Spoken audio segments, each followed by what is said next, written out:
بیبي عایشې صدیقې یو ورځ کوچنی چلی چې دی هغه په ګوته کړی د سونې نه د چاندي پیغمبر اسلام پوښتنه ځینې وکړله عایشې دا ول یا رسول الله دا ستا د زینت دپاره کوروالا خاوند د زینت اختیاروي هغه ځان ته خبره ده چې پیرانو ډاکټرانو اسپتال و بل ته خپل ځانونه سینګار کړي هغه ځان ته خبره ده هغه حرام دی هغه ناجایزه دی عایشه صدیقه ورته وایي و یا رسول الله ستا د زینت دپاره ما دا چلی په ګوته کړی دی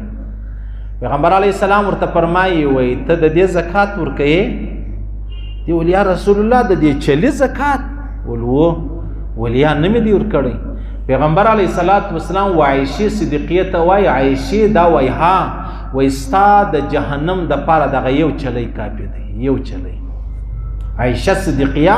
رضی الله عنها پیغمبر علیه السلام فرمایي چې کله الله رب العزت و ما ته دا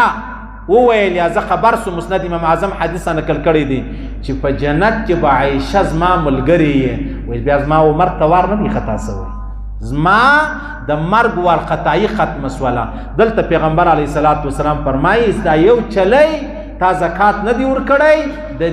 دغه یو چلی ستا د جهنم دپاره کافي دی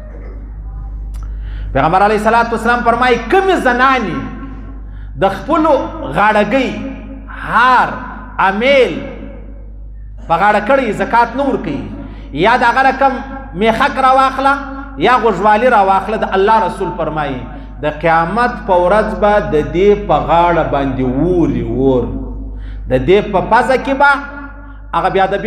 هغه میخک به نه وي د اور میخک به وي او په غوږو کې به د اور غوږوالي چې دی هغه لوېدلي دا د الله رسول فرمایي دا په ورځ د قیامت په د زنانې سره دا کېږي څونه ډېرې زنانې سونه لري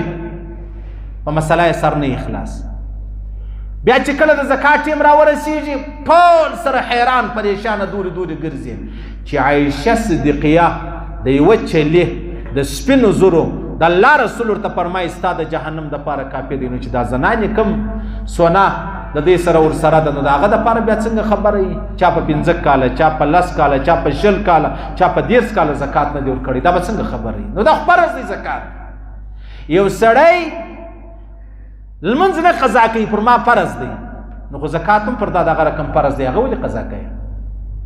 صحیح سو الله رسول فرمایي د دغه زنانو به بیا په غاړه باندې د اور هاري د اور امیل به په غاړه وي چې کومې زنانې زکات نه ورکوي بیا وایي ما خپل خاوند ته ویلي دي د خاوند سره هېڅ تعلق نه لري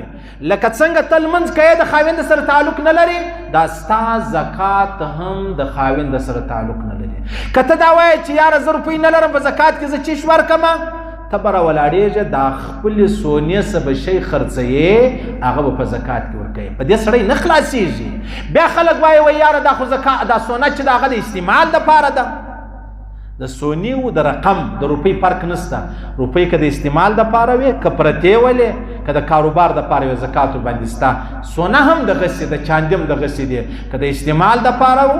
که تا په کور کې ایښي و که تا کاروبار پکوي دا ټول زکات چې دی هغه ورباندې سته